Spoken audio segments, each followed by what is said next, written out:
ఆరాధన ఇది ఆలాపన ఇంతవరకు కాచినది నీ కృపా ఇకను కాయుటకు చాలినది నీ కృపా నీ కృపా ఏమివ్వలేను బదులుగా ఏమివ్వలేను బదులుగా తనివి తీరా ఆరాధింతును తనువును నీకే అర్పింతును తనివి తీరా పాడాలందరూ గట్టిగా తనువును నీకే అర్పింతును ఆరాధన ఇది గ్లోరీ ఆరాధన ఇది ఆరాధన ఇది యేసు ఆరాధన ఇది ఏమైనా చేయగల నీ కొరకు ఏమియో చేయని దీనుడను ఏమైనా చేయగల నీ కొరకు ఏమియో చేయని దీనుడను ఏమని పాడగలను ఏమని వర్ణించగలను ఏమని పాడగలను ఏమని వర్ణించగలను నీ కృపయే నీ కృపయే నీ కృపయే నీ కృపయే తనివి తీరా యేసు తనువును నీకే అర్పింతును తనివి తీరా ఆరాధింతును తనువును నీకే అర్పింతును ఆరాధన ఇది అందరు గట్టిగా ఆరాధన ఇది ఇంతవరకు కాచినది నీ కృపా ఇకను కాయుటకు చాలినది నీ కృపా నీ కృపా ఏమివ్వలేను బదులుగా ఏమివ్వలేను బదులుగా తనివి తీరా యేసు తనువును నీకే అర్పింతును తనివి తీరా తనువును నీకే అర్పింతును ఆరాధన ఇది యేసు ఆరాధన ఇది ఆరాధన ఇది యేసు ఆరాధన ఇది ఆమేన్ ఆమేన్ ఆమేన్ ఆమేన్ ఏర్పాటు విషయమై నీ సంకల్పము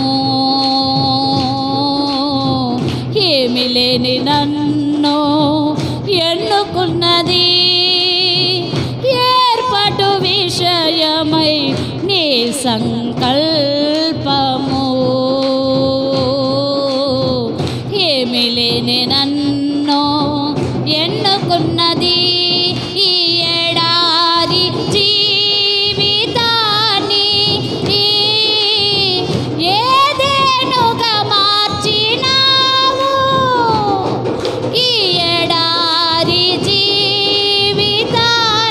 దేవుని సన్నిధిని బట్టి అందరూ చెప్పండి కూడా. ఏదేనుగా మార్చినావు నీ కృపయే, నీ కృపయే, నీ కృపయే, నీ కృపయే. తనివి తీరా తనువును నీకే అర్పింతును, తనివి తీరా తనువును నీకే అర్పింతును. ఆరాధనా ఇది జీసస్, ఆరాధనా ఇది ఆలాపన, ఆరాధనా ఇది ఆలాపన, ఆరాధనా ఇది ఆలాపన.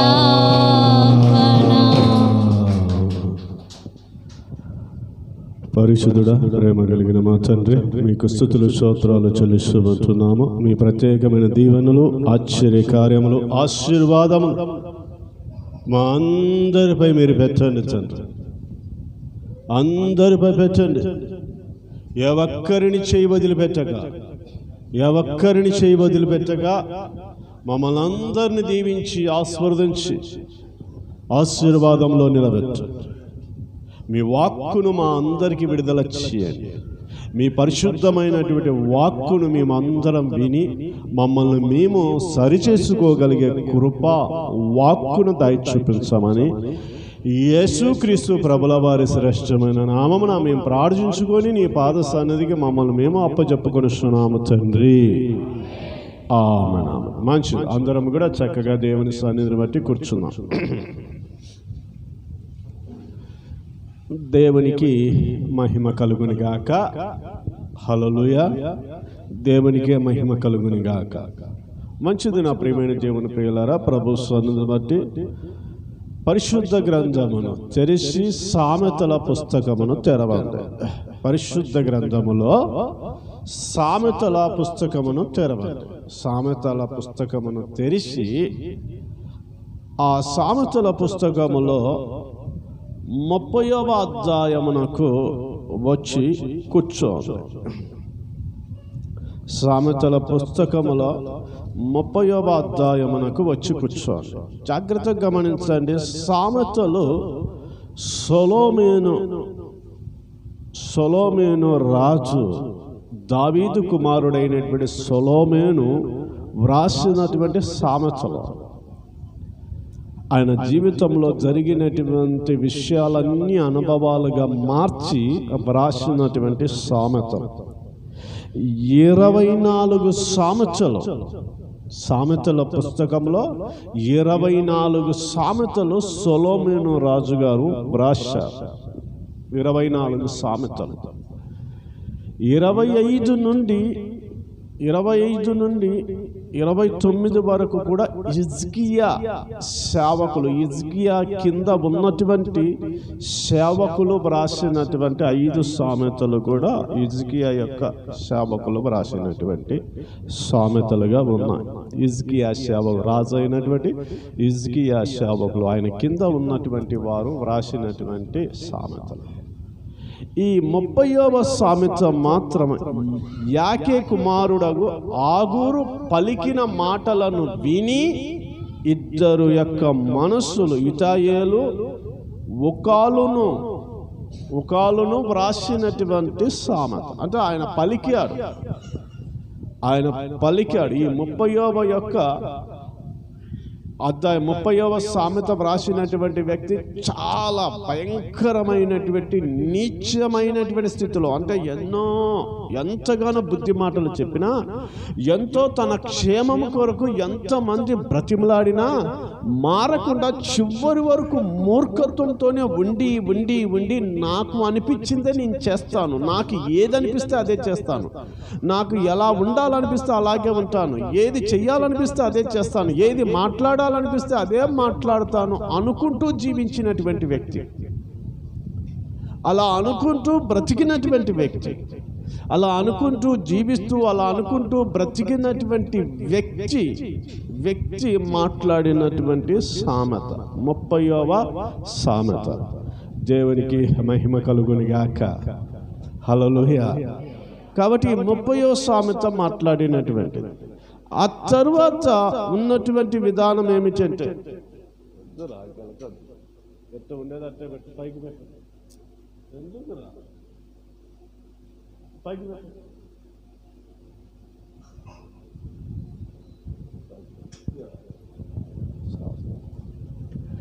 దేవునికి మహిమ కలుగునుగాక. హల్లెలూయా, హల్లెలూయా. అర్థమవుతుందా? కాబట్టి ప్రభు సన్నిధిని బట్టి చూసినట్టయితే అలాగా 31వ సామెత మరొక తల్లి మాట్లాడినటువంటి మాట. 31వ సామెతను లెమియోలు యొక్క తల్లి మాట్లాడినటువంటి మాటలను బట్టి ఆ మాటల ద్వారా వ్రాయబడినటువంటి సామెత. ఇలాగ 31 సామెతలు పరిశుద్ధ గ్రంథంలో మనము చూస్తాం. దేవునికి మహిమ కలుగునుగాక. హల్లెలూయా, హల్లెలూయా. జాగ్రత్తగా గమనించండి. మనుషులు ఎలా ఉంటారు అంటే దేవుని వాక్కు కానీ దేవుని మాటలు కానీ దేవుని యొక్క స్వరం కానీ ఎలా ఉంటుంది అంటే మీరు మార్పు పొందండి, మీరు మార్పు పొందండి, మీరు మార్పు పొందండి, మీరు మార్పు పొందండి అని పదే మార్పు పొందండి, మార్పు పొందండి, మార్పు పొందండి అని చెప్తుంది. కానీ మనిషి స్వభావం ఏమిటి అంటే మార్పు పొందుతాను కానీ మారలేకుండా ఉన్నాను, మార్పు పొందుతాను కానీ మారలేకుండా ఉన్నాను, మార్పు పొందుతాను కానీ మారలేకుండా ఉన్నాను అని మార్పు పొందుతాను అని అనుకుంటాడు, మార్పు పొందుతాను అనుకుంటుంది కానీ మార్పు పొందడానికి ప్రయత్నం అంటూ చేయరు అన్నమాట. జాగ్రత్తగా గమనించండి. ఏదైనా సరే నీవంటూ ఒక ప్రయత్నం చేయగలిగితే ఖచ్చితంగా నువ్వు చేయగలుగుతావు, నువ్వు సాధించగలుగుతావు. కానీ ఏ ప్రయత్నము చేయకపోతే మాత్రం నీ జీవితం అనేది ముందుకు అనేది కొనసాగదు. కాబట్టి నీ జీవితం ఏమైనా ముందుకు కొనసాగాలన్నా, నీ జీవితంలో నువ్వు ఆశీర్వదించబడాలన్నా, ఆశీర్వాదంలో ఉండాలన్నా నువ్వు చేయాల్సినటువంటి పని ఏమిటంటే దేవుని సన్నిధిని బట్టి నేను ఎలా మారాలి, ఎలా ఉండాలి అనుకోగలిగే స్వభావం నీకు ఉండాలి. దేవునికి మహిమ కలుగునుగాక. హల్లెలూయా, హల్లెలూయా. అర్థమవుతుందా? కాబట్టి ఆ స్వభావంతో ఉండాలి. ఆ సామెతల యొక్క 30వ అధ్యాయములో మనము ఒక మాట 24వ వచనమును చదువుకోవడానికి ఇష్టపడతాం. 24వ వచనం. భూమి మీద చిన్నవి 4 కలవు, అయినను చాలు. దేవునికి మహిమ కలుగునుగాక. భూమి మీద చాలా చిన్నవి ఉన్నాయంట, చిన్నవి 4 ఉన్నాయంట. భూమి మీద చిన్నవి 4 ఉన్నాయంట, మిక్కిలి చిన్నవి. భూమి మీద చాలా చిన్నవి అంట. అవి ఆ చిన్నవి 4 ఉన్నాయంట, కానీ అవి చాలా జ్ఞానము కలిగినవి. ఏమంట? చాలా జ్ఞానము కలిగినవి. జాగ్రత్తగా గమనించండి. ఇది ఎందుకు చెప్తున్నాడు? చిన్నవి చాలా ఉన్నాయి, మిక్కిలి చిన్నవి 4 ఉన్నాయి, ఆ 4టికి జ్ఞానం ఉంది అని చెప్తున్నాడు. అంటే దాని అర్థం ఏమిటంటే మనకిక్కడ సరైన జ్ఞానం లేదు అని అర్థం. మనకిక్కడ సరైన జ్ఞానం లేదు అని అర్థం. ఒక స్కూల్లో మాస్టర్ ఏమంటాడు అంటే, ఏమిరా బడుద్దాయి, ఏమిరా బడవా, బుద్ధి లేనోడా, నీకంటే చిన్న వయసు కదరా వాడి, వాడు అంత బాగా చదువుతున్నాడు, నీకంటే చాలా చిన్నవాడు కదా, నీకెన్ని సంవత్సరాలు రా? నాకు 15 సంవత్సరాలు. అరే నీకెన్ని సంవత్సరాలు రా? నాకు 11 అయ్యా. అర్థమవుతుంది? నాకు 11. మరి 11 సంవత్సరాలు ఉన్నవాడు బాగా చదువుతున్నాడు, నువ్వు ఇన్ని సంవత్సరాలు వచ్చినావు, ఊరికే ఎదిగావు కానీ చదువు లేని స్థితిలో ఉంటున్నావు కదా అని చెప్పేసి పెద్దవాడికి చిన్నవాడిని ఎగ్జాంపుల్గా చూపించి బుద్ధి చెప్తాడు. మా పెద్దోడు ఒట్టి సోమరి కానీ అండి, మా చిన్నవాడు మాత్రం బాగా చదువుతాడు, వాడు చాలా తెలివైన వాడు అని అంటాడు. పెద్దవాడిని పట్టుకుని, రా పెద్దోడా, నీకు కొంచెమన్నా బుద్ధి ఉందా? చిన్నోడిని చూసి నేర్చుకో. చిన్నోడు చూడు ఎంత బాగా జ్ఞానం కలిగి ఎంత బాగా చదువుతూ ఉంటున్నాడో, తండ్రిని ఎంత బాగా అనుసరిస్తున్నాడో చూడు. చిన్నోడిని చూసి బుద్ధి తెచ్చుకోరా అని చిన్నవాడిని పోలిక చేసేసి మాట్లాడతారు. అర్థమవుతుందా? ఒక యజమానుడి యొక్క కుమారుణ్ణి తన దాసుడిని చూపించి, ఏరా కుమారుడా, నీకంటే దాసుడు పనివాడు మేలు కదరా, నీకంటే పనివాడు చాలా రీతిగా ఎంతో శ్రేష్టంగా మంచి జ్ఞానంతో ఎంతో శ్రేష్టమైనటువంటి స్థితిలో పని చేస్తూ ఉంటున్నాడు, చక్కటి జ్ఞానం కలిగి ఉంటున్నాడు, చక్కగా జీవిస్తూ ఉంటున్నాడు కదా. అలాంటి వ్యక్తి అలాంటి స్థితిలో నువ్వెందుకు లేవురా అని చెప్పేసి తన దాసుడిని చూపించి మాట్లాడతాడు. దేవునికి మహిమ కలుగును గాక. హల్లెలూయా. అటు ఆత్మను దేవుడు ఇచ్చును గాక, అటు ఆత్మలో దేవుడు నిలబెట్టును గాక, దేవుని ఆత్మను బట్టి మనం నడుచుకుందాము గాక. హల్లెలూయా. అర్థమవుతుందా? కాబట్టి చిన్నవాడిని చూసి, చిన్నవాడికి ఉన్నటువంటి జ్ఞానాన్ని చూపించేసి పెద్దవాడితో మాట్లాడుతున్నటువంటి మాట ఇక్కడ చెప్తున్నటువంటి చాలా చిన్న జీవులండి, చాలా చిన్న జీవులు ఉన్నాయి. వాటికి జ్ఞానం ఎక్కువగా ఉంది. అవి అన్నిటికంటే మిక్కిలి చిన్నవి, కానీ జ్ఞానం మాత్రం ఎక్కువగా ఉంది అని చెప్తున్నాడు. అంటే ఎందుకు చెప్తున్నాడో తెలుసా? అవి చిన్నవే, ఎంతో జ్ఞానంతో ఉన్నాయి, కానీ మీరు మాత్రం చాలా పెద్దగా ఉన్నారు, ఎంతో తెలివితేటలు, అన్ని ఆత్మ పని చేస్తుంది, దేవుని యొక్క రక్త ప్రోక్షణ ద్వారా కడగబడ్డారు, అన్నీ ఉన్నాయి, కానీ మీకు మాత్రం ఆ జ్ఞానం లేదు, ఆ స్థితి లేదు, ఆ బుద్ధి లేదు అని చెప్తూ ఉంటున్నాను. ఇంతకు ఏమిటి ఆ చిన్నవి, ఏమి నేర్పించాలని అనుకుంటున్నాడు అని చూడగలిగితే ఆ చిన్న యొక్క జీవులను బట్టి మనం చదువుకుందాం. మొదటి నుంచి చదువు, 24వ వచనం. భూమి మీద చిన్నవి 4 కలవు, అవి మిక్కిలి జ్ఞానము గలవి. చీమలు బలము లేని జీవులు, అవి వేసవిలో తమ ఆహారమును సిద్ధపరచుకొనును. అంత చాలు. దేవునికి మహిమ కలుగునుగా. చీమలు చాలా చిన్నవిగా ఉంటాయి. అవి వేసవి కాలం, ఎండాకాలం వేసవి కాలం వచ్చిందంటే అవి ఏం చేస్తాయంటే, రాబోయేది వర్షాకాలం వస్తే ఎక్కడికి బయటికి వెళ్ళడానికి ఉండదు, అన్ని నీరు పారుతూ ఉంటుంది. కాబట్టి మనం ఆహారమును సంపాదించుకోవాలి అని చెప్పేసి కాలనీలు ఏర్పడతాయి. సీమల యొక్క పుట్టని చూస్తే, సీమల యొక్క ఇంటిలోని కాలనీలోనికి వెళ్తే ఎలా ఉంటాయో తెలుసా? లోపలికి రంధ్రం పెడతాయి, చక్కగా లోపల హోల్ చేసి పెడతాయి. ఆ తర్వాత పైన వాటి యొక్క కాలనీలని ఏర్పాటు చేసుకుంటాయి.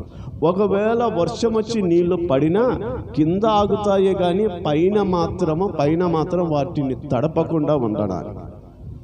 అలా చాలా తెలివిగా వాటి యొక్క స్థితిలో చాలా జాగ్రత్తగా, అంటే రాబోయే ఆపదలను గుర్తుపట్టి చాలా జ్ఞానంతో ప్రవర్తిస్తాయి. రాబోయే రోజుల్లో వచ్చేటువంటి ఆపదలను గుర్తుపట్టగలుగుతాయి. రేపటి దినమున ఏం జరుగుతుందో, 1 సంవత్సరం తర్వాత ఏం జరుగుతుందో, 3 నెలల తర్వాత ఏం జరుగుతుందో, ఏ ప్రమాదం రాబోతుందో అని ముందే గుర్తుపట్టి ఆ ప్రమాదాన్ని అంచనా వేసి ఆ ప్రమాదానికి తగినట్టుగా చాలా జాగ్రత్తగా చీమలు చక్కగా వాటి యొక్క నియమాన్ని పాటిస్తాయి. దేవునికి మహిమ కలుగును గాక. అట్టి ఆత్మను దేవుడు ఇచ్చును గాక, అట్టి ఆత్మలో మనల్ని దేవుడు నడిపించును గాక. హల్లెలూయా, హల్లెలూయా. నా ప్రియమైన దేవుని ప్రియులారా, అట్టి ఆత్మను బట్టి నేర్పిస్తున్నటువంటి పాఠం ఏమిటంటే, మనిషితో ఇది ఎందుకు చెప్పాలి, ఈ మాట ఎందుకు చెప్పాలి అంటే, మనిషి అన్నవాడు 3 నెలల తర్వాత ఏం జరుగుతుందో ఈరోజు అంచనా వేసుకోగలగాలి. ఆ జ్ఞానం ఉండాలి నీకు. ఒక 6 నెలల తర్వాత ఏం జరుగుతుందని ఈరోజు జ్ఞానంతో ఈరోజు ఉండాలి. అంటే ముందు రాబోయే రోజుల్లో ఏమి జరుగుతుందో ముందే గుర్తుపట్టగలిగేటువంటి మనస్తత్వం నీకు ఉండాలి. ఆ రాబోయే రోజుల్లో జరిగేటువంటి విషయాలకు తగినట్టుగా నువ్వు ఈరోజు నిన్ను నీవు, నీ కుటుంబాన్ని నీవు కట్టుకోగలగాలి. అలా కట్టుకోగలిగితే నీవు ఆశీర్వాదంలో ఉండగలుగుతావు. దేవునికి మహిమ కలుగును గాక. అదే సామెతల గ్రంథంలో 6వ అధ్యాయంలో 6వ వచనంలో ఉంటుంది. చీమల గురించి చక్కగా మాట్లాడుతూ ఉంటుంది.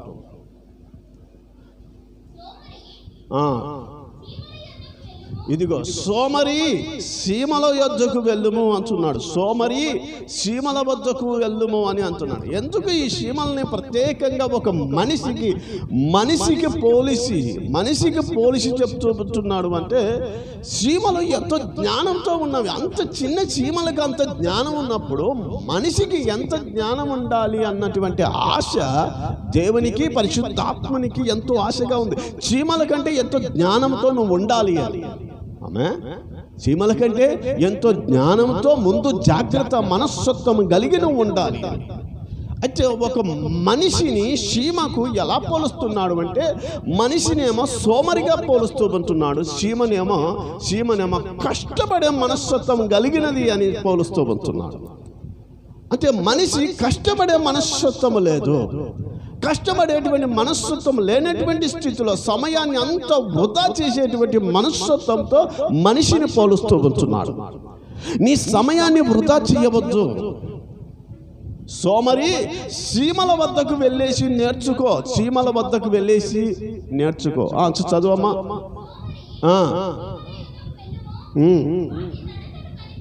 వాటి నడతను కనిపెట్టి జ్ఞానం తెచ్చుకోను. అంటే నీకు తెలివి లేదు, నీకు బుర్ర పని చెయ్యట్లేదు. నీ బుర్ర పని చెయ్యాలి అంటే చీమల వద్దకు వెళ్ళేసి వాటిని కనిపెట్టి చూసి నిన్ను నీవు చీమ కంటే మించినటువంటి జ్ఞానమును, తెలివిని తెచ్చుకో అని. అంటే విషయం ఏంటంటే తెలుసా, ఒక మనిషి సోమరిగా ఉండటం దేవునికి ఇష్టం లేదు. మనిషి ఎక్కడ సోమరిగా ఉంటాడు అంటే, మనిషికి 3 విషయాలు ఉంటాయి. 3 విషయాలు ఉంటాయి. ఆ 3 విషయాల వలన మనిషి సోమరిగా మారిపోతున్నాడు. మనిషికి ఎక్కువ నిద్ర. ఏంటి? నిద్రపోవాలి అని. మనిషికి ఎప్పుడు కూడా సమయం దొరికితే నిద్రపోవాలి. సమయం దొరికితే నిద్రపోవాలి.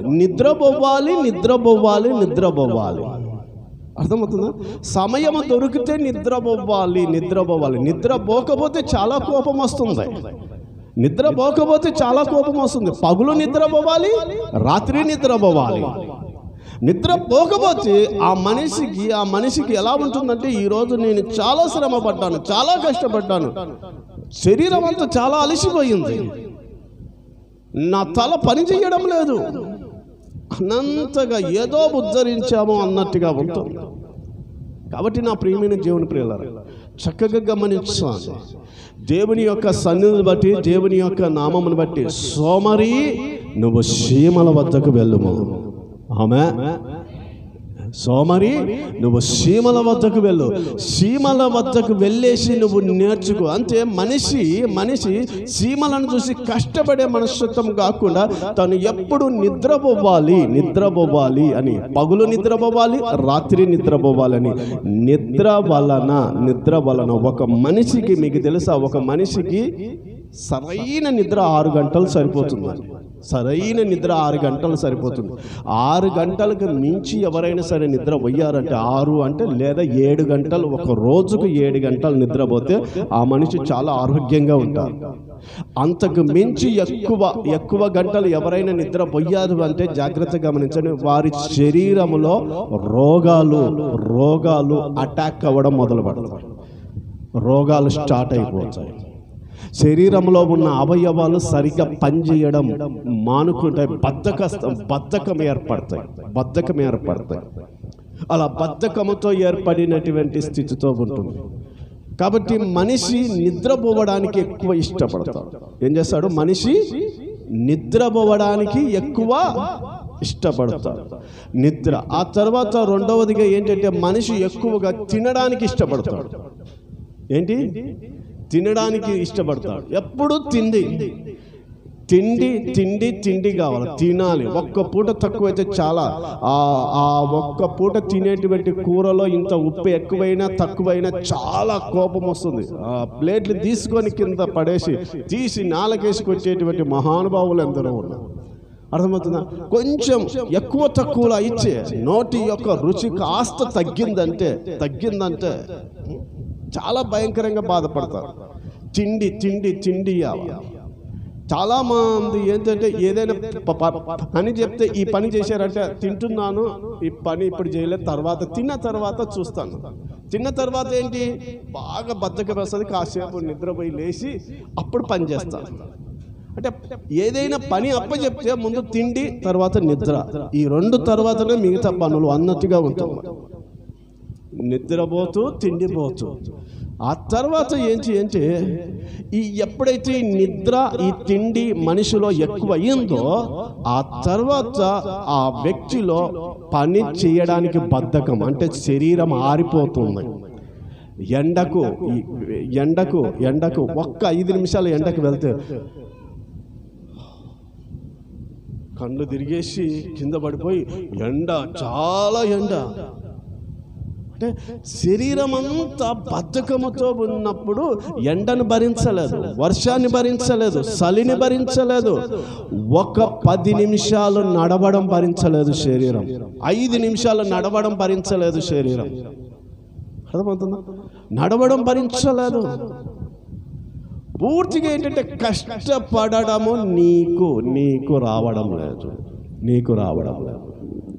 నా ప్రియమైన దేవుని ప్రియులారా, చాలా దేశాలలో చిన్న పిల్లలకు 10th క్లాస్ వచ్చిందంటే ఆ పిల్లలకి ఏం చెప్తారంటే వాళ్ళ అమ్మా నాన్న, అమెరికాలో అట్లా వేరే దేశాలలో వాళ్ళ అమ్మా నాన్న, బాబు మీ చదువులు మీరే చదువుకోవాలి, మీ సంపాదన మీరే చేసుకొని ఇక మీద 10th క్లాస్ వరకు మేము తల్లిదండ్రులుగా చదివించాం, 10th క్లాస్ నుంచి మీరే పనులు చేసుకొని మీరే సంపాదించుకొని మీరే చదువుకోవాలి అని పెడితే వాళ్ళు మిగతా కాలేజీలు చెయ్యాలంటే పార్ట్ టైం జాబ్ చేస్తూ, అంటే పగులు చదువుకొని రాత్రి పార్ట్ టైం జాబ్ చేస్తూ వారు సంపాదించుకున్నటువంటి మనీతో వాళ్ళ చదువులు వారు చదువుకోవాలి.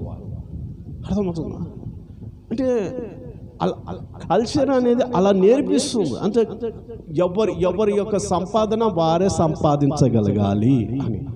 కానీ మన దేశంలో మాత్రం అన్ని దేశాల కంటే నాకు తెలిసి బద్ధకం అనేది చాలా ఎక్కువగా ఉంటుంది మన దేశం. కాబట్టి దీనిని ఖచ్చితంగా మనం చూసి నేర్చుకోవాలి. దేవునికి మహిమ కలుగును గాక. వేరే దేశాల గురించి ఏమో తెలియదు, కానీ మన దేశంలో మాత్రం ఖచ్చితంగా నేర్చుకోవాలి. ఎందుకంటే మనం ఎప్పుడు రోగాలని ముందు పెట్టుకునే ఉంటాం, మనం ఎప్పుడు మన కిరీటాలను ముందు పెట్టుకునే ఉంటాం, మనం ఎప్పుడు మన ఘనతలను కోరుకుంటూ ఉంటాం, మనం ఎప్పుడు సింహాసనాలను కోరుకుంటూ ఉంటాం, మనం ఎప్పుడు రెస్ట్ని కోరుకుంటూ ఉంటాం, మనం ఎప్పుడు సుఖాన్ని కోరుకుంటూ ఉంటాం, మనం ఎప్పుడు పొగడ్తలను కోరుకుంటూ ఉంటాం, మనం ఎప్పుడు ఘనతలో ఉండాలని కోరుకుంటూ ఉంటాం, మనం ఎప్పుడు తిండిని కోరుకుంటాం, మనం ఎప్పుడు నిద్రను కోరుకుంటాం. అర్థమవుతుందా? కాబట్టి దీన్ని కోరుకుంటాము, కానీ కష్టపడే మనస్తత్వాన్ని మాత్రం కోరుకోము. నా ప్రియమైన దేవుని ప్రియులారా, జాగ్రత్తగా గమనించాలి. కుటుంబంలో రాబోయే రోజుల్లో ఎలా జరుగుతుందో తెలుసా? మీకు ఒక రహస్యం చెప్తాను. రాబోయే రోజుల్లో చాలామంది నిరుద్యోగులు అవుతారు. ఏమవుతారు? రాబోయే రోజుల్లో చాలామంది నిరుద్యోగులు గొప్ప చదువులు చదువుకొని 1,50,000 1 లక్ష నెలకి జీతాలు తీసుకునే వాళ్ళు సైతము ఉద్యోగాలు పోయి వారి జిల్లాలకు వారి పల్లెటూర్లకు వచ్చేసినప్పుడు జాగ్రత్తగా గమనించండి. మీరు సోమరులుగా ఉన్నప్పుడు, ఆ వచ్చిన వాళ్ళు ఉద్యోగాలు పోగొట్టుకొని వచ్చిన వారు ఉన్నప్పుడు, అప్పుడు భూమి మీద కరువులు ఏర్పడడం మొదలు పెడతాయి. పనులు తక్కువ ఉంటాయి, సంపాదన తక్కువైతుంది, అప్పుడు భోజనం అనేది ఉండదు, అన్ని రేట్లు పెరిగిపోతాయి. తినేవాళ్ళు ఎక్కువ అవుతారు, పనిచేసే పనితనం ఏమో తక్కువ ఉంటుంది, తినేవాళ్ళేమో ఎక్కువ ఉంటారు. కాబట్టి అప్పుడు భూమి మీద ఆహారం కొరత కూడా చాలా ఎక్కువగా ఉంటుంది. చాలా భయంకరమైన శ్రమలు రాబోతున్నాయి. అందరూ నిరుద్యోగుల అయిపోయేటువంటి ప్రమాదం కూడా ఉంది. అందుకే జ్ఞానం కలిగినటువంటి మీరు ఏం చేయాలంటే ఇప్పుడే జ్ఞానంతో గవర్నమెంట్ ఉద్యోగమనో లేదంటే ఈ ఉద్యోగమనో ఆ ఉద్యోగమనో అనకుండా సెల్ఫ్గా కష్టపడి మిమ్మల్ని మీరు సంపాదించుకోగలిగే స్థితిలోనికి రండి. ఒక మంచి సలహా ఏమిటంటే ప్రతి కుటుంబం భార్యాభర్తలు ఇద్దరు కూడా వ్యాపారం చేయగలిగే స్థితిలో ఉండాలి. అర్థమవుతుందా? వ్యాపారం చేయగలిగే స్థితిలో ఉండాలి. ఏమి సంపాదించుకున్నా ఇంకొక 10 సంవత్సరాల్లో మాత్రమే సంపాదించుకోగలుగుతావు. ఆ తర్వాత సంపాదించుకుంటావో లేదో తెలియదు. ఎందుకంటే భయంకరమైన మనుషులందరూ కూడా సంపాదించుకోవడానికి పోటీ పడతారు. అప్పుడు నువ్వు ఏడన్నా వ్యాపారం చేయాలంటే స్థలం దొరకదు. ఇప్పుడు ఏదైనా ఒక స్థలం దొరికింది అంటే, వ్యాపారం చేసుకోవడానికి ఒక స్థలం దొరికింది అంటే అది దేవుడిచ్చిన కృప అనుకోవాలి. అర్థమవుతుందా? నువ్వు వ్యాపారం చేయాలన్నా ఏదన్నా సంపాదించుకోవాలన్నా ఇప్పటి నుంచి ఇంకొక 15 సంవత్సరాల వరకే నువ్వు సంపాదించుకోగలుగుతావు. ఆ తర్వాత సంపాదించుకోవాలంటే చాలా కష్టంగా రాబోతుంది. ఆ దినాలలో పరిస్థితులు ఏమైంటావో తెలియదు, కానీ దేవునికి ప్రార్థన చేస్తే, దేవుడు మార్పు చేస్తే అంతకంటే మహిమ ఇంకొకటి ఉండదు. కానీ జాగ్రత్తగా గమనించండి, కష్టపడే మనస్తత్వంతో అందరూ కూడా ఉండాలి. చాలామంది ఇంట్లో ఏమిటంటే ఒక్కరు సంపాదిస్తే ముగ్గురు తినేవాళ్ళు ఉంటారు, ఒక్కరు సంపాదిస్తే ముగ్గురు తినేవాళ్ళు ఉంటారు, ఒక్కరు సంపాదిస్తే నలుగురు తింటూ ఉంటారు. అలా ఉండకూడదు. ప్రతి ఒక్కరు కూడా ఒక 100 రూపాయలైనా సరే ఏదో ఒక రూపంలో సంపాదించగలిగే స్థాయిలో ఉండాలి. అంటే రాబోయే రోజుల్లో ఏ శ్రమలు వస్తాయో, ఏ బాధలు వస్తాయో, నా కొరకు నేను ఇప్పుడే సమకూర్చుకోవాలి, నా కొరకు ఒక 10 లక్షలు ఇప్పుడే పెట్టుకోవాలి, నా కొరకు 1 కోటి రూపాయలు ఇప్పుడే సంపాదించుకోవాలి అన్నటువంటి ఉద్దేశం నీకు ఉండాలి. నీ తిండి నువ్వు తిని మీ ఇంట్లో ఉన్నటువంటి మీ పిల్లలకు, నీ భార్యకు, నీ భర్తకు మీరు నేర్పించాల్సినటువంటి పాఠం ఏంటంటే, ఇదిగో నీకు నువ్వు సంపాదించుకొని నీకు నువ్వుగా ఒక 2 సంవత్సరాలలో, ఒక 3 సంవత్సరాలలో, ఒక 5 సంవత్సరాలలో 1 లక్ష రూపాయలు లేదా ఒక 5 లక్షలు, ఒక 10 లక్షలు నీకు నువ్వు జమ చేసుకో, సిద్ధపరచు అనేటువంటి స్వభావంతో ఉండాలి. ఎందుకో తెలుసా? ఎవరికి వారి డబ్బు వారికే సరిపోదు రాబోయే రోజులు. అర్థమవుతుందా?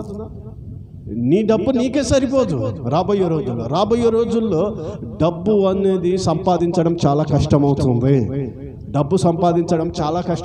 రాబోయే రోజుల్లో ఏమి సంపాదించాలని ఈ 10 సంవత్సరాలలో నేను సంపాదించుకోవాలి.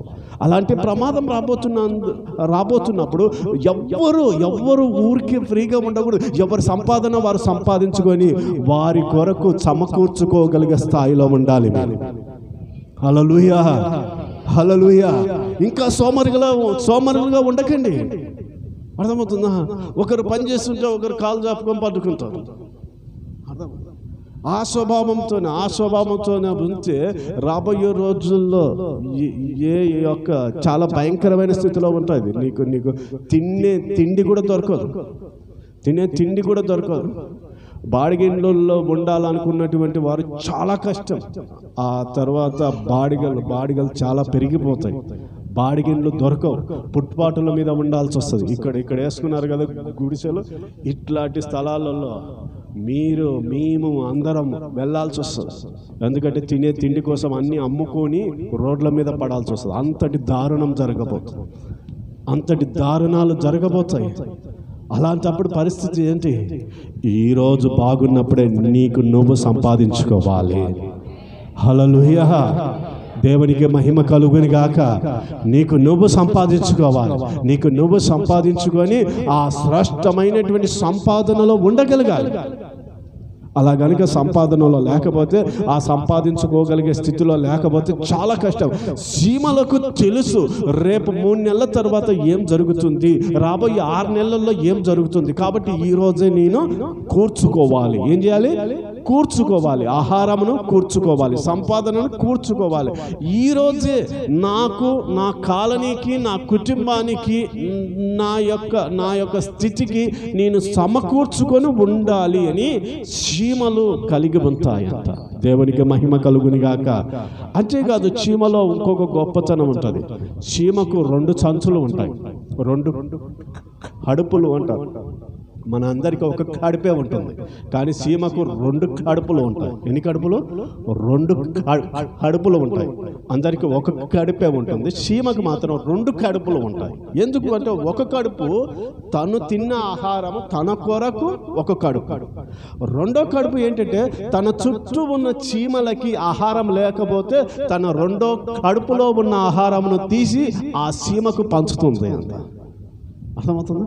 ప్రతి చీమకుండే గుణం ఏంటంటే 2 కడుపులు ఉంటాయి, 2 కడుపుల్లో ఆహారమును పెట్టుకుంటుంది. ఒక కడుపులో ఉన్న ఆహారం తనకు, ఒకవేళ ఆహారం లేకపోతే ఆ కడుపులో ఉన్న ఆహారం మరలా తీసుకొని మరలా తింటుంది అంట. అంటే స్టాక్ వేసుకొని ఉంటుందంట, స్టాక్ పెట్టుకొని ఉంటుంది, కడుపులో కూడా స్టాక్ పెట్టుకొని ఉంటుంది అంట. ఆ తర్వాత 2వ కడుపు ఉంటుంది, ఆ 2వ కడుపులో కూడా ఆహారమును పెట్టుకొని ఉంటుంది. అది ఎందుకు అంటే, తన చుట్టుప్రక్కల ఉన్నటువంటి చీమలకు ఎవరికైనా ఆహారం కొరత వస్తే, ఆహారం లేకపోతే తన కడుపులో 2వ కడుపులో ఉన్న ఆహారంను తీసి ఇస్తుందంట, తీసి పంచుతుంది అంట. అంటే అంతగా చీమ తనకు తానే కాదు, తన చుట్టూ ఉన్న వాటికి కూడా తను సమకూరుస్తా ఉంది ఆహారము. దేవునికి మహిమ కలుగునిగాక. హల్లెలూయా. అట్టి ఆత్మ ద్వారా దేవుడు మనని బలపరచునుగాక. అట్టి ఆత్మాభిషేకంతో మనము జీవించి ఉందుముగాక. హల్లెలూయా. అర్థమవుతుందా? కష్టపడే మనస్తత్వం ఉండాలి. ఏముండాలి? కష్టపడే మనస్తత్వం ఉండాలి. ఈ కష్టపడే మనస్తత్వం ఎప్పుడైతే ఉంటుందో అప్పుడు నీవు దేవుని సన్నిధిని బట్టి ఆస్వాదించబడతావు.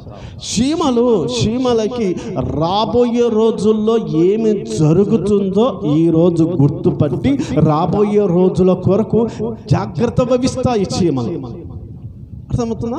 ఈరోజు సమయాన్ని వృధా చేయకుండా ప్రతి ఒక్కరూ కుటుంబంలో ఉన్నటువంటి చిన్న పిల్లలకు సైతం ఎలా దాచుకోవాలి, ఎలా సంపాదించాలి, ఎలా పొదుపు చేయాలి అని నేర్చుకోవాలి. సంపాదించడం నేర్చుకోవాలి. దేవునికి మహిమ కలుగునిగాక. సంపాదించడం నేర్చుకోవాలి. ఇండ్లు లేని వారు ఇప్పుడే ఇండ్లు కొనుక్కోవాలి, స్థలాలు లేని వారు ఇప్పుడే స్థలాలు కొనుక్కోవాలి. ఇంకా 10 సంవత్సరాల తర్వాత కొనాలంటే చాలా కష్టంగా ఉంటుంది. చాలా ఏం జరుగుతుందో తెలియదు. కాబట్టి రాబోయేటువంటి ప్రమాదాన్ని ముందే అంచనా వేసి జాగ్రత్త పడతాం. చీమలు కష్టపడి ఆహారాన్ని అంతా పోగు చేసుకుంటాయి. వర్షాకాలంలో ఉన్నప్పుడు ఆహారం అంతా వర్షంలో కొట్టుకొని పోయినా కూడా అయ్యో ఆహారం అంతా కొట్టుకొని పోయిందని ఏడుస్తూ కూర్చోవు. అవేం చేస్తావు తెలుసా? వాటి 2వ కడుపులో ఉన్న ఆహారమును తీసుకొని ఇతరులకు పంచుతూ, లేని వాటికి పంచుతూ అవి తింటూ ఉంటాయి. అంటే అన్ని జాగ్రత్తలు తీసుకోగలుగుతున్నాయి చీమలు. అందుకే చీమలు ఏ కష్టం వచ్చినా దేనికి భయపడకుండా నిమ్మలంగా ఉంటాయి. అంత జ్ఞానం ఉంటుంది, అంత తెలివి ఉంటుంది. మరి నీకుందా తెలివి? నీకుందా జ్ఞానము? ఈ రోజే నువ్వు ప్రత్యేకమైనటువంటి స్థితిలో జ్ఞానముతో పోగు చేసుకోగలిగే స్థితిలో ఉండాలి. రాబోయే రోజుల్లో ఎలాంటి స్థితులు ఉంటాయో, ఎలాంటి మార్పులు జరుగుతాయో, ఏ ప్రమాదాలు జరుగుతాయో ప్రమాదాలు ముందే అంచనా వేసి రాబోయే రోజుల్లో వచ్చే 6 నెలల్లో, వచ్చే సంవత్సరంలో, వచ్చే 10 సంవత్సరాలు, వచ్చే 5 సంవత్సరాలు ఏం జరుగుతుందో ముందే అంచనా వేసి జీవించగలుగుతూ ఉండగలగాలి. అలా ఎప్పుడైతే జీవించగలుగుతూ ఉంటావో అప్పుడు నిన్ను నీవు రక్షించుకోవడమే కాదు, నీ చుట్టూ నీ కుటుంబాన్ని కూడా నువ్వు రక్షించుకోగలుగుతావు. దాన్ని బట్టి సోమరిగా నువ్వు ఉండవద్దు, చీమల వద్దకు వెళ్ళి నేర్చుకో అని చెప్తూ వస్తున్నాడు. దేవునికి మహిమ కలుగునిగాక. హల్లెలూయా. ఇవి చీమలు చాలా చిన్నవి, కానీ వీటికి ఎంత జ్ఞానం, చూడండి ఎంత జ్ఞానం ఉందో, అంత జ్ఞానంతో ఉండగలుగుతున్నాయి. దేవునికి మహిమ కలుగునిగాక. హల్లెలూయా. ఆ తర్వాత చదువుదాము 26వ వచనం.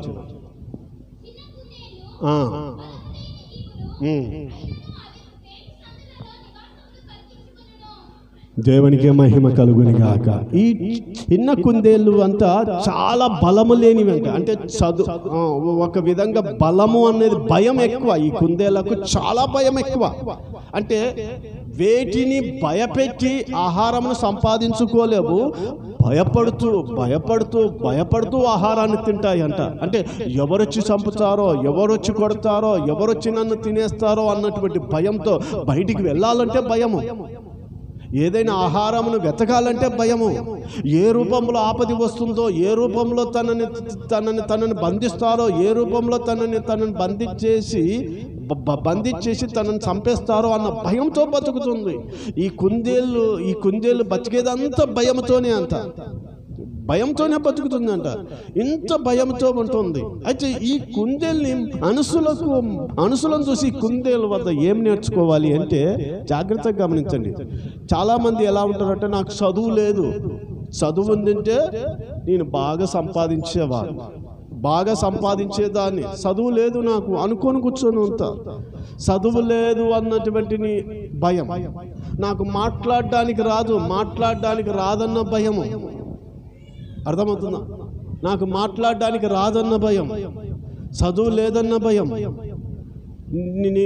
నేను వాళ్ళలా కష్టపడలేను అని, నేను వీళ్ళలాగా ఉండలేను, నాకు వాళ్ళలాగా డబ్బు లేదు అని, నాకు వాళ్ళలాగా ఆస్తి లేదని, నాకు ఉద్యోగం ఉండింటే, గవర్నమెంట్ ఉద్యోగం ఉండింటే నేను కూడా బాగుండేవాడిని, నాకు గవర్నమెంట్ ఉద్యోగం లేదు అని, నాకు ఏదనుకున్నా రావట్లేదు అని. అంటే ప్రతి విషయంలో కొరతను ముందు పెట్టుకొని జీవించేటువంటి వారితో, కొరతను తమకు లేని దానిని ముందు పెట్టుకొని బ్రతుకుతున్నటువంటి వారిలో వాళ్ళలాగా సంతోషంగా ఉంటే నేను ఉండదు అని ప్రతి విషయంలో కొరత పెట్టుకొని జీవిస్తున్నటువంటి నీతో మాట్లాడుతున్న మాట ఏంటంటే, కుందేల్ని చూపిస్తున్నాడు. అది ఎంత భయపడుతుందో తెలుసా?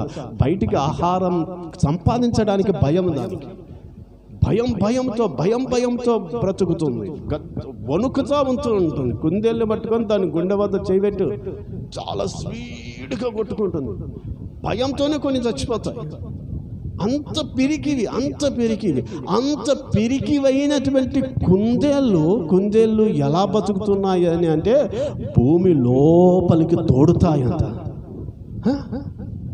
భూమి లోపల తోడుతాయంట. తోడి భూమి లోపల అర్రలుగా పెట్టుకొని పై అర్రలో ఉండేసి జాగ్రత్తగా ఉంటుంది అంట. అంత భయముతో ఉన్నటువంటి కుందేలు ఏం చేస్తుందంటే తను జీవించేటువంటి, విశ్రాంతి తీసుకునేటువంటి ఇంటిని మాత్రం చాలా జాగ్రత్తగా కట్టుకొని, దానికి ఏ జంతువు వచ్చినా, ఎవరు వచ్చినా కూడా దాన్ని పట్టుకోనంత జాగ్రత్త కలిగి నిమ్మలంగా బతుకుతుంది అంట. భయం లేకుండా బ్రతుకుతుంది అంట. దేవునికి మహిమ కలుగుని గాక. హల్లెలూయా. నీలో ఏ లోపం ఉన్నా, ఏ పిరిగితనం ఉన్నా, ఏ బలహీనత ఉన్నా, ఏది లేకపోయినా నిమ్మలంగా బ్రతకగలిగే తెలివి నీ వద్ద ఉంది. ఆలోచించు. నీకు ఉన్నటువంటి శక్తి, దేవుడు నీకంటూ ఏదో ఒక శక్తినిచ్చాడు. కుందేలుకు భయం ఉంది, పిరికితనం ఉంది, కానీ వాటికి ఎలాంటి భూమినైనా సరే తోడగలిగే గోర్లనిచ్చాడు దేవుడు. అర్థమవుతుందా? వాటికి పిరికితనం ఉంది, భయం ఉంది. ఏ జంతువుతో పోరాడలేదు. చిన్న జంతువు వచ్చేసి భయపెట్టినా కూడా అది బెదురుకొని వెళ్ళిపోతుంది. అంత భయపడేటువంటి దానికి దేవుడు గోర్లనిచ్చాడు. ఆ గోర్లని, ఆ కుందేళ్ళు, నాలో ఏముంది శక్తి, నాలో ఏముంది అంటే తన గోర్లు కనపడ్డాయి. ఆ గోర్లతో రాకితే ఎలాంటి భూమినైనా సరే అది బద్దలు కొట్టుకొని లోపలికి వెళ్ళిపోయి దాన్ని బీటలుగా అర్రలగా తీసుకొని, అది లోపలికి ఏదైనా సరే ఒక జంతువు కానీ వాటిని వేటాడడానికి లోపలికి వచ్చినా, ఆ బీటలో లోపలికి వచ్చినా అది కనబడకుండా అర్రలోనికి వెళ్ళి దాక్కొని ఉంటుందంట. దాన్ని కనిపెట్టడం చాలా కష్టం అంట. అలా బీటలు చేసుకొని ఉండగలుగుతుంది అంట. అది చాలా నెమ్మదిగా. ఇక నేను ఇక్కడ ఉన్నానంటే నన్ను ఎవ్వరు ఏమి చేయలేరు అన్నంత ధైర్యంతో బతుకుతుంది అంట.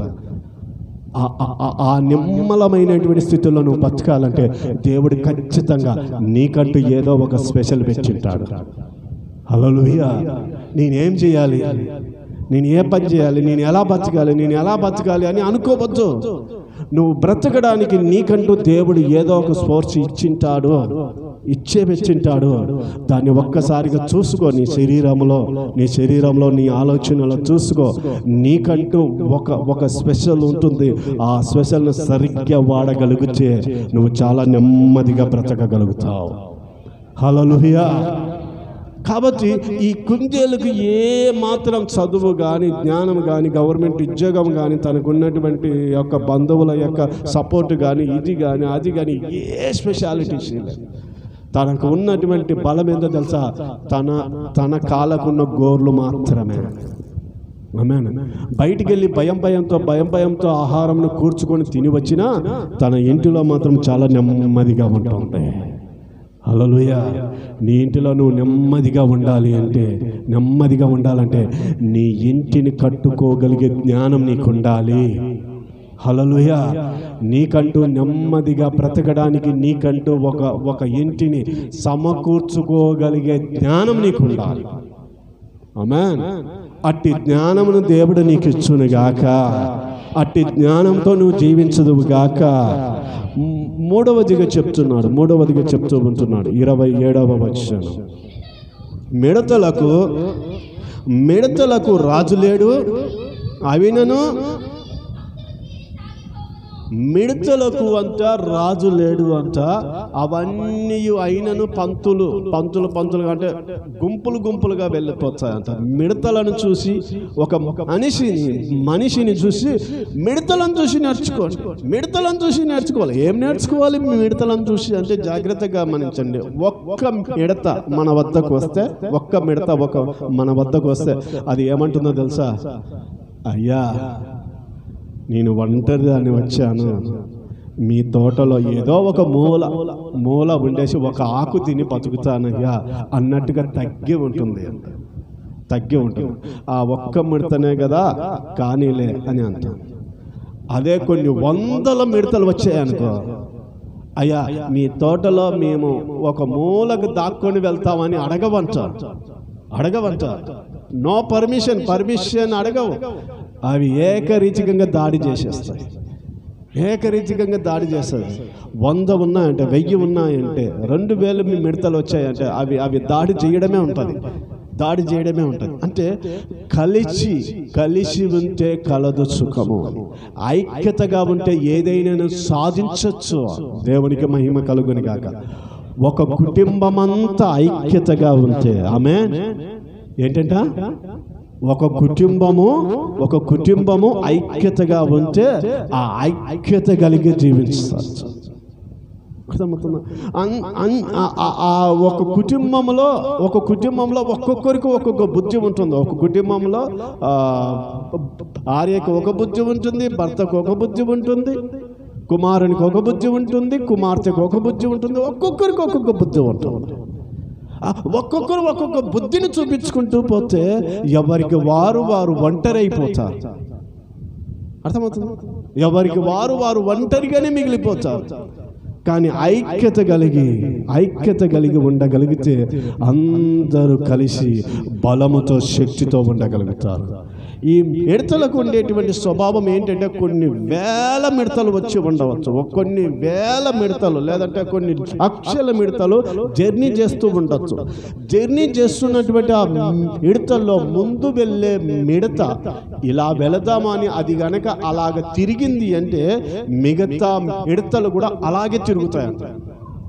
అంటే అది రాజు మిడతనా? కాదు, రాజు మిడత కాదు. దానికి జ్ఞానము స్పెషల్గా అన్నిటికంటే దానికి ఎక్కువ జ్ఞానం ఉందా? లేదు, అన్నిటికంటే ఎక్కువ జ్ఞానం ఏం లేదు. ఈ మిడతకి ఏ జ్ఞానం ఉందో ఆ మిడతకి అదే జ్ఞానం ఉంది. కానీ జాగ్రత్తగా గమనించండి, ఐక్యత ఉంటుంది. ఏంటి ఐక్యత? నడిపింపు కలిగినటువంటి ఐక్యత ఉంటుంది. నడిపింపు కలిగినటువంటి స్వభావం ఉండాలి. దేవునికి మహిమ కలుగును గాక.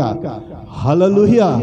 కాబట్టి వీటికంటే రాజు లేడు, కానీ అన్ని కలిసికట్టుగా జయించగలుగుతాయి. కలిసికట్టుగా ఉండాలి. ఏముండాలి? కలిసికట్టుగా ఉంటే ఎక్కడైనా సరే గెలిచి రాగలుగుతాం. ఎంత ఆహారాన్నైనా సరే పొందుకొని వస్తాయి. కొన్ని వేల మిడతలు ఉన్నాయనుకోండి, వెళ్ళేసి పొలంలో పడితే పొలంలో ఉన్నటువంటి పొలాన్ని అంతటిని ఖాళీ చేసి వచ్చేస్తాయి. అంతగా తింటాయి. అంటే ఆహారం త్వరగా దొరుకుతుంది. మిడతలు అంటే అర్థం ఏంటో తెలుసా? సంఘము. ఏంటి? సంఘము ఐక్యత కలిగి ఉండాలి. అంటే నేను ఎప్పుడు చెప్తూ ఉంటాను కదా, నాలో ఏ ఆత్మ అయితే ఉంటుందో మీలో అదే ఆత్మ ఉండాలి. నేను ఎలా ఆలోచించగలుగుతానో మీరు అలాగే ఆలోచిస్తారు. ఇక్కడ ఒక్కరు కాదు, ప్రతి ఒక్కరు ఒక జాన్ పాల్ లాగా ఉంటారు. హల్లెలూయా, దేవునికి మహిమ కలుగును గాక. ఎప్పుడైతే నా ఆలోచన మీకు నచ్చడం లేదో, నీలో వేరొక ఆత్మ ఉంది. నీలో వేరొక ఆత్మ ఉంటే నా ఆలోచన నీకు నచ్చట్లేదు, నా నడిపింపు నీకు ఇష్టం లేదు. నా నడిపింపు అంటే ఇష్టం లేకుండా ఉంటున్నావు. ఎందుకు ఉంటున్నావంటే నీది ఒక ఆత్మ ఉంది, నాది వేరొక ఆత్మ ఉంది. ఈ మిడతలకి ఉన్నటువంటి స్పెషాలిటీ ఏంటి అంటే, ఈ మిడతల్లో ఉన్నటువంటి స్వభావం అంతా ఒకే స్వభావం. అంటే కొన్ని లక్షల మిడతల మనస్తత్వం, ఒక్క మిడత మనస్తత్వం ఒకటే ఉంటుంది అంట. శరీరాలు వేరుగా ఉంటాయి, కానీ వాటి తలలో ఉన్న గుజ్జు మాత్రం ఒకేలాగా ఉంటుంది అంట. ఒక భార్యకి, ఒక భర్తకి, పిల్లలకు కూడా ఒకే ఆలోచన ఉండాలి. ఇలా చేస్తేనే బాగుంటుంది అన్నటువంటి నిర్ణయం ఉండాలి ఒక కుటుంబంలో. అది ఉంచే చాలా శ్రేష్టముగా ఉంటుంది అంట. దేవునికి మహిమ కలుగును గాక.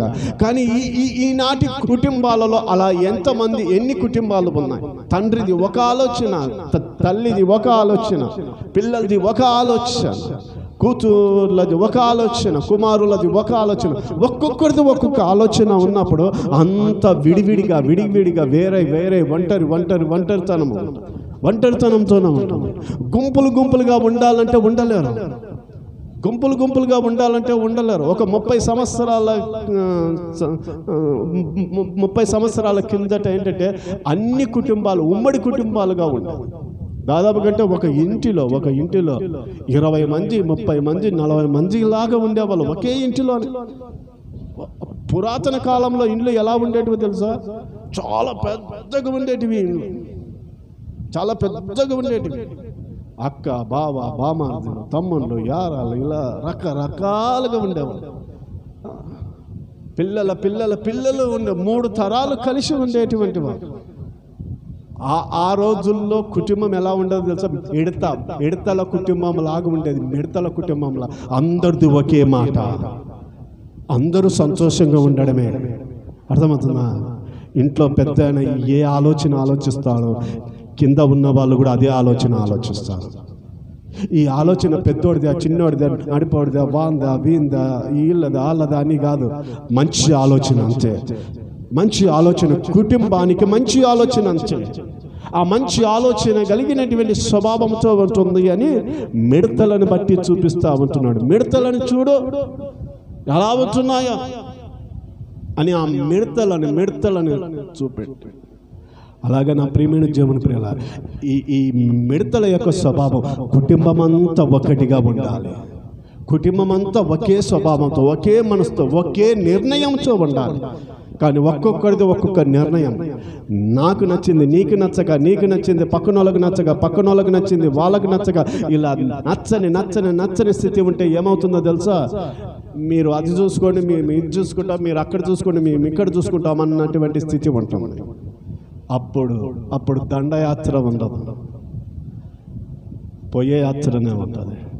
అందుకే మిడతలను చూడండి, కొన్ని మిడతలు ఉంటే ఈజీగా వాటిని చంపేయగలుగుతారు. కానీ కొన్ని కోట్లు, లక్షల మిడతలు వచ్చాయంటే, లక్షల మిడతలు వచ్చి దాడి చేస్తే మనుషులు వాటిని ఎదుర్కోవాలంటే ఎదుర్కోలేరు. వాటికి ఆహారం కొరతనే ఉండదు. కాబట్టి అవి విజయం, జయ జీవితంలో ఉంటాయి. యుద్ధ సైన్యముగా ఉంటుంది. ఆ యుద్ధ సైన్యముగా గెలుస్తాయి అంత మిడతలను బట్టి. ఆ తర్వాత చదువుతాము ఆమె తలగ్ర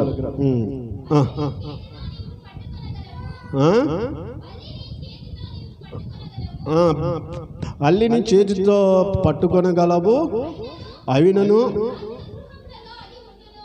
రాజుల గృహములలో అది ఉండను. బల్లిని చూపిస్తున్నాడు. బల్లిలో ఏ గొప్పతనం ఉంది? బల్లిని ఎందుకు చూపించాలి? సీమ మంచిదే, కుంజేలు ఓకే, మిడత ఓకే, బల్లి. ఈ బల్లిని చూసి నేర్చుకోరా, బల్లిని చూసి నేర్చుకోరా, బల్లిని చూసి నేర్చుకో. బల్లికున్న జ్ఞానం లేదు నీకు, బల్లికున్న బుద్ధి లేదు నీకు, బల్లిని చూసి నేర్చుకో అని చెప్తూ ఉంటున్నాను. ఏముంది బల్లిని చూసి అంటే, బల్లిని చంపాలంటే చాలా ఈజీగా చంపచ్చు అండి. బల్లిని చంపాలంటే చాలా ఈజీగా, ఏంటంటే బల్లిని చంపాలంటే చాలా ఈజీగా చంపచ్చు. దాన్ని పట్టుకోవాలంటే కూడా చాలా ఈజీగా పట్టుకోగలుగుతాం. కానీ అది రాజుల గృహాలలో కూడా ఉంటుంది. ఆ బల్లి అంటే ఏంటి? ఆ బల్లి అంటే, ఆ బల్లి కనుక పొరపాటున నువ్వు తినే వేడి అన్నంలో పడింది అంటే నువ్వు చచ్చి ఊరుకుంటావు. అర్థమవుతుందా? బల్లి నువ్వు తినేటువంటి వేడి అన్నంలో గనక బల్లి పడింది అంటే చనిపోతావు. నువ్వు చేసుకుంటున్నటువంటి కూరలో బల్లి పడింది అంటే ఆ కూర తింటే ఏమవుతుంది? చచ్చిపోతావు. లేదంటే వాంతులు, బేదులు, చాలా ఇబ్బందులు పడిపోతావు. అంటే బల్లి నిండా ఏమంటుందంటే విషం అంటుంది. దాని గొంతులో అంతా కూడా విషం ఉంటుంది. అది గనక పడి చచ్చిపోతే దాని గొంతులో నుండి ఆ విషం బయటికి కక్కినప్పుడు అదంతా విషపూరితమైనటువంటి స్థితి అవుతుంది. అంటే బల్లి ఎవరిని ఏమి అన్నది, కరవదు. కానీ అది పొరపాటున రాలి పడింది అంటే మనుషులకు చాలా భయంకరమైనటువంటి ప్రమాదం ఉంటుంది, చనిపోయేటువంటి ప్రమాదం ఉంటుంది. కానీ వాటిని చంపాలంటే చాలా ఈజీగా చంపగలవు. కానీ అది మాత్రం రాజుల గృహంలో కూడా ఉంటుంది. కాబట్టి దీన్ని చూసి ఏం నీతి నేర్చుకోవాలంటే, ఇది ఎవరినైనా సరే చంపాలి అంటే చంపుతుంది. కానీ దీనిలో ఉన్న మనస్తత్వం ఏంటో తెలుసా? ఎవరినైనా సరే చంపాలి అన్న మనస్తత్వం లేనిది ఈ బల్లి. ఏంటి అంటే, ఎవరినైనా సరే వీరిని చంపాలి, నాకు హాని చేశారు, నా పిల్లలకి హాని చేశారు, చంపాలి అనేటువంటి ఆలోచన లేనిది బల్లి. అర్థమవుతుందా? అంటే ఒకరిని నాశనం లేపాలి, ఒకరి మీద పగ తీర్చుకోవాలి అన్నటువంటి స్వభావం, పగ తీర్చుకోవాలి అన్నటువంటి స్వభావం లేనిది. చాలా మంది పిల్లలు ఏం చేస్తారంటే, ఆ బల్లెని కొడుతున్నప్పుడు దాని తోక ఇరిగిపోతుంది. మళ్ళీ కొన్ని రోజులకి తోక వస్తుంది. ఆ బల్లి, ఒరేయ్ నువ్వు నా తోకను ఊడగొట్టావు కదా, నిన్ను ఏదో ఒక రోజు చంపేస్తాను, నువ్వు తినే అన్నంలో పడి నిన్ను చంపేస్తానని అనుకోదు అంటారు. బల్లి తనని ఎంత హింస పెట్టినా, ఎంత బాధ పెట్టినా ఒకరిని చంపాలి అని దానంతటా అది చంపాలని అనుకోదు. ఒకవేళ పొరపాటున అది జారి కింద పడి నువ్వు చచ్చేలాగా అయితే అది ఏమి చేయలేము. కానీ ఆ బల్లి మాత్రం అదే పనిగా చంపాలి, ఒకరికి హాని చెయ్యాలి అనుకునే మనస్తత్వం బల్లిలో ఉండదు. కాబట్టి ఆ బల్లి ఎక్కడ ఉన్నా కూడా ఎవరు కూడా దాన్ని ఎక్కువగా పట్టించుకోరు.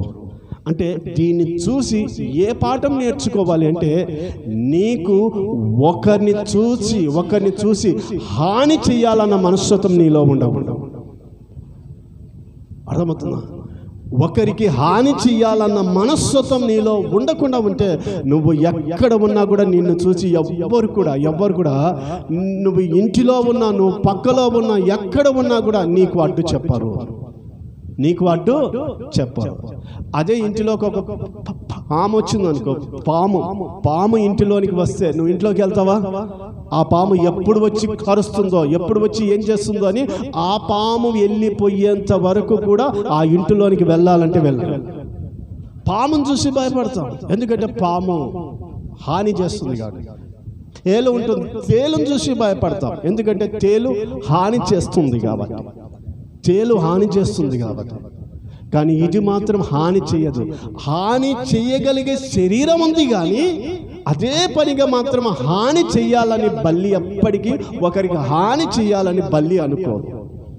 మిగతా వాటికి హాని చెయ్యాలి, ఎదురు దాడి చేయాలి, దాడి చేసేసి అవతల వాళ్ళని హింస పెట్టాలి, బాధ పెట్టాలి, పగ తీర్చుకోవాలని పగ తీర్చుకోగలిగే మనస్తత్వం కలుగుతుంది.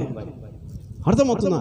నీకు ఏదైనా సరే ఒక విషయం నచ్చకపోతే నీకు ఇష్టం లేని పని ఏదైనా జరుగుతుందంటే ఆ మనసులను చూసి చాలా అసహించుకుంటావు. అసహించుకొని ఆ మనసులను కొట్టేద్దామా, చంపేద్దామా, నరికేద్దామా అన్నట్టుగా నీకు అనిపిస్తుంది. కోపం వస్తుంది. వాళ్ళ మీద పగ తీర్చుకోవాలి, ఎలా పగ తీర్చుకోవాలి అని అనుకుంటావు. నీకు నచ్చింది ఏదైనా సరే జరగకపోతే నువ్వు ఎంతో ఆవేశపడిపోతా ఉంటావు. కానీ బల్లిని చూడండి, దాన్ని ఎంత హింస పెట్టినా కూడా పగ తీర్చుకునే స్వభావం బల్లికి ఉండదు. బాధ పెట్టే స్వభావం బల్లికి ఉండదు. బాధ పెట్టేటువంటి స్వభావం బల్లికి ఉండదు. అది ఎంత మతుకున్నా కూడా తన పని ఏదో తను చేసుకుంటుంది. తన పని ఏదైతే ఉందో అది చేసుకుంటూ వెళుతుంది.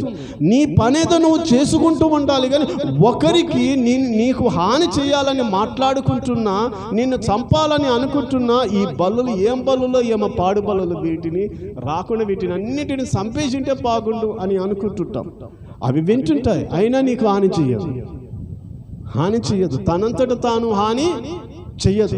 ఈ బల్లిని చూసి ఏం నేర్పిస్తున్నా అంటే హాని చెయ్యని మనస్తత్వము.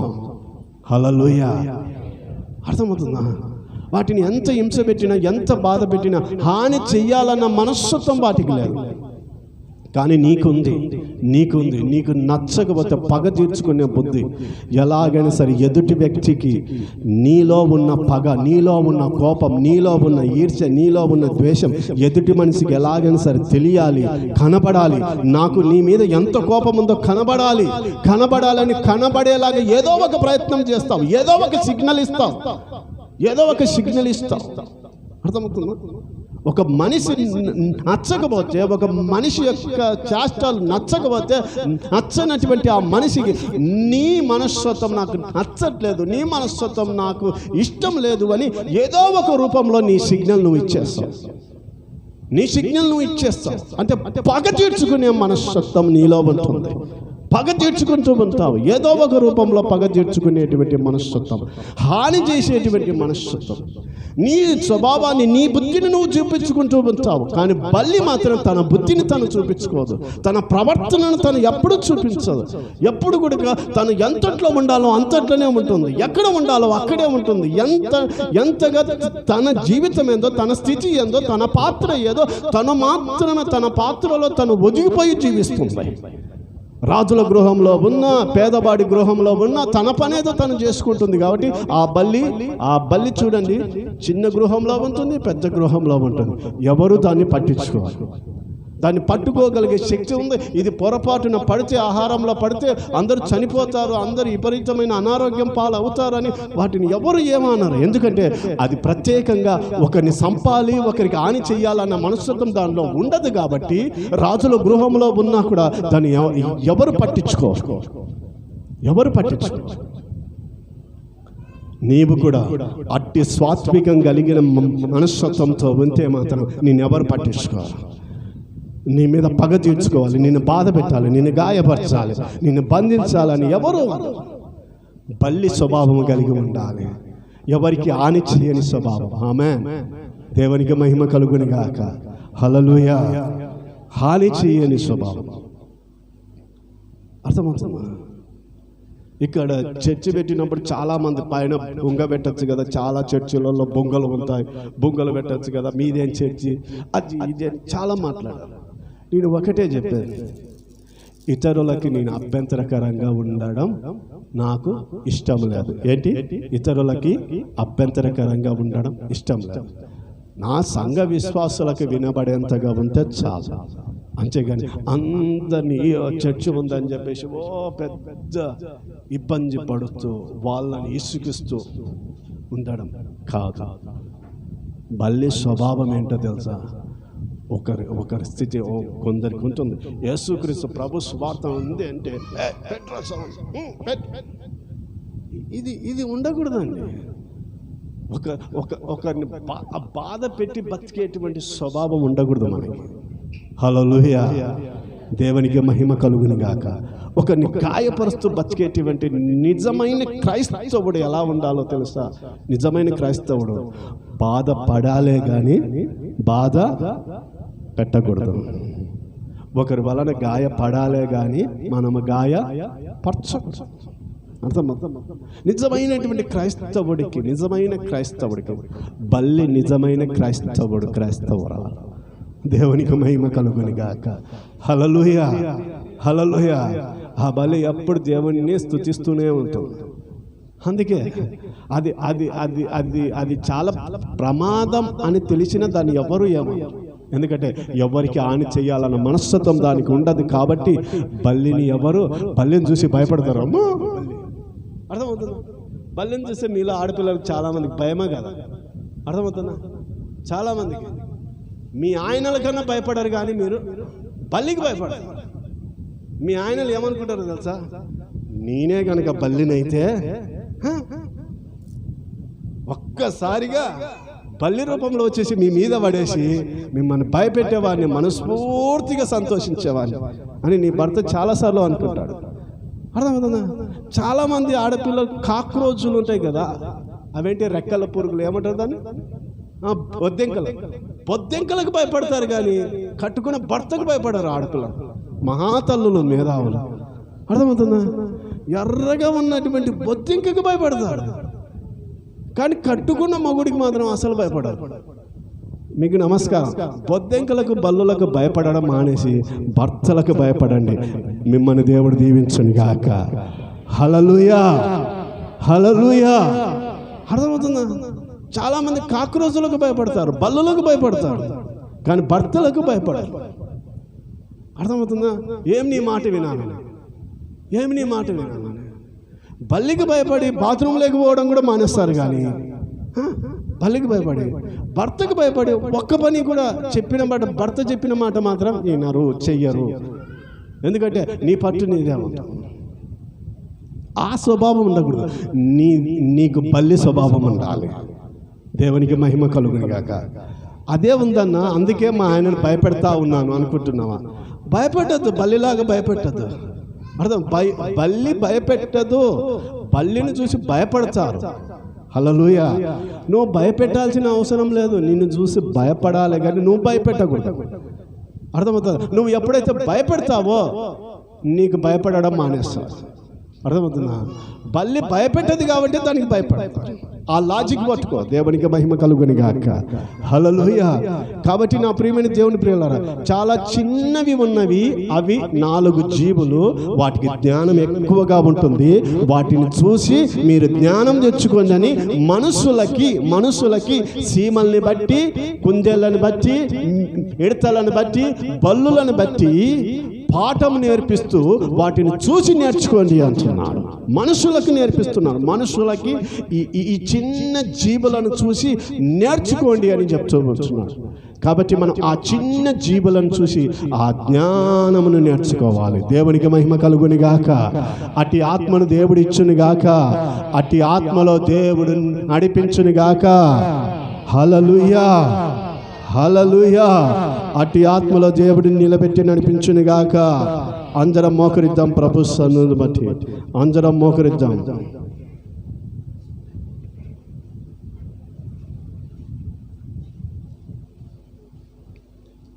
ప్రభు సన్నిధిని బట్టి